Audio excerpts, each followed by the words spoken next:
എല്ലാവർക്കും നമസ്കാരം. സുഹൃത്തുക്കളെ, ഞാൻ ഷെരീഫ് പറൻ, ഭാരതീയ ഔഷധ വിപണന സമിതി കേരള ഘടക സെക്രട്ടറി.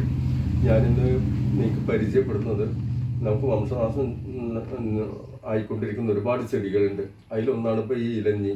ഇതിൻ്റെ ഒക്കെ ഔഷധ ഗുണം അറിയാത്തതുകൊണ്ടാണ് ഇലഞ്ഞിയുടെയൊക്കെ നമുക്ക് ഈ എസെൻസുകൾ മാർക്കറ്റിൽ കിട്ടുക. കാരണം ഇങ്ങനെ നമുക്കിത് നമ്മൾ ഈ ഡ്യൂപ്ലിക്കേറ്റിൻ്റെ പിന്നാലെ തന്നെയാണ് പോകുന്നത്. പക്ഷേ ഇതൊക്കെ ഒരുപാട് ശരീരത്തിന് ഗുണമുള്ളതാണ്.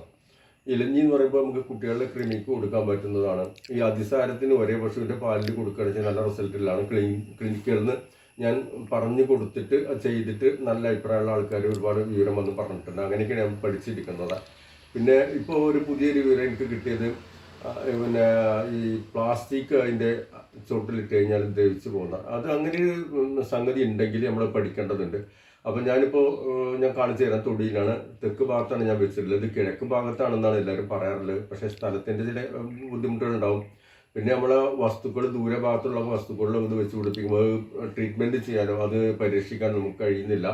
അപ്പോൾ ഇതിൻ്റെ ഔഷധ ഗുണങ്ങൾ എന്തൊക്കെയാണെന്ന് ഞാൻ ചെടി ഒന്ന് പരിചയപ്പെടുത്താം. ഞാനിങ്ങനെ പ്ലാസ്റ്റിക് ഇതിൻ്റെ ചോട്ടിലിട്ടുണ്ട്. ഇത് ചെറിയ തൈയാണ്, ഒരു 2 മീറ്റർ തന്നെ ഉയരല്ല ഇതിൻ്റെ ആയിട്ട് വേണം. പക്ഷേ എന്നാലും ഇല ഇതങ്ങനെ കുറച്ച് ഇങ്ങനെ ഇല ഉണ്ട്. ഈ ഈ മുഖരോഗങ്ങൾക്കാണ് മെയിനായിട്ട് ഇത് വരുന്നത്. ഈ പഴയ കാലത്ത് നമസ്കാര പള്ളികളുടെ മർത്തൊക്കെ ഇതിങ്ങനെ കാരണന്മാരിത് കുത്തും. എന്തിനറിയാം? വായ ബ്രഷ് ചെയ്യാൻ ഇതിൻ്റെ കുറ്റി ഉപയോഗിക്കും.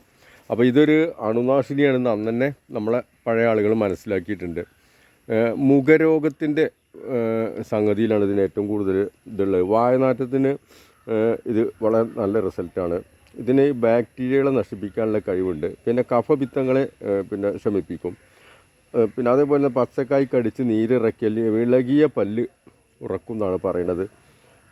പിന്നെ തൊലിക്കഷായം വായപ്പുണ്ണിന്, അതുപോലെ ഈ ആർത്തവ വേദനയ്ക്ക് ഒക്കെ നല്ലതാണ്. ഇതിൻ്റെ ചുവട്ടിൽ ഇരിക്കുന്നത് നല്ല പ്രതിരോധം ഉണ്ടാക്കുന്നതാണ് കാരണന്മാർ പറയണത്. ഒരു അണുനാശിനിയായിട്ട് ഇത് ഉപയോഗിക്കാം. പഴം കൃമിയുള്ള കുട്ടികൾക്ക് കൊടുക്കാറുണ്ട്. നല്ല റിസൾട്ടാണ്. ഞാൻ ക്ലിനിക്കിൽ നിന്ന് കൊടുത്തൊരു പരിചയം ചെറുതായിട്ടുണ്ട്. ഇലഞ്ഞിയുടെ ചൂട്ടിൽ അനിയുടെ നാളുകാരുടെ ഒരു വൃക്ഷമാണിത്. പിന്നെ ഇലഞ്ഞിയിൽ നിന്നും വാസന തൈലം പലതും ഉണ്ടാക്കുന്നുണ്ട്.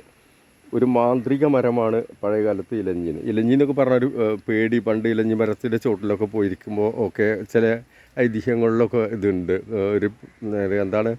ഒരു പൈശാചികമായിട്ടുള്ള ഇതൊക്കെ പറയുന്നൊരു മരമാണിത്. പിന്നെ ഈ വയറ് ഇളക്കം നിൽക്കാൻ ഇതിൻ്റെ ഒരു ട്രീറ്റ്മെൻ്റ് ഉണ്ട്. ഓക്കെ, അപ്പോൾ എല്ലാവരും വീഡിയോ കാണുമ്പോൾ ഞാനിങ്ങനെയും കാടും പൊന്നേക്കാൻ പരതിയിട്ട് ഇതൊക്കെ ഇട്ട് തരുന്നത്. ഇത് ഞാൻ കച്ചവടം ചെയ്യുന്ന ആളല്ല, ഇതിൻ്റെ വിൽപ്പനയുള്ള ആളല്ല. ഒരു ജീവകാരുണ്യ പ്രവർത്തനമാണ്. നിങ്ങൾക്ക് ഭാവിയിൽ ഇത് ഇങ്ങനെ ആരെങ്കിലും നട്ട് വളർത്തി അവർ സുഖമാവുക, അതുപോലെ പക്ഷികൾക്കോ മറ്റുള്ള ജന്തുക്കൾക്കൊക്കെ ഗുണം ആവുക ഒക്കെ ചെയ്യുകയാണെങ്കിൽ അതൊരു പുണ്യമുള്ള കാര്യമാണെന്നാണ് ഞാൻ വിശ്വസിക്കുന്നത്. Okay, thank you.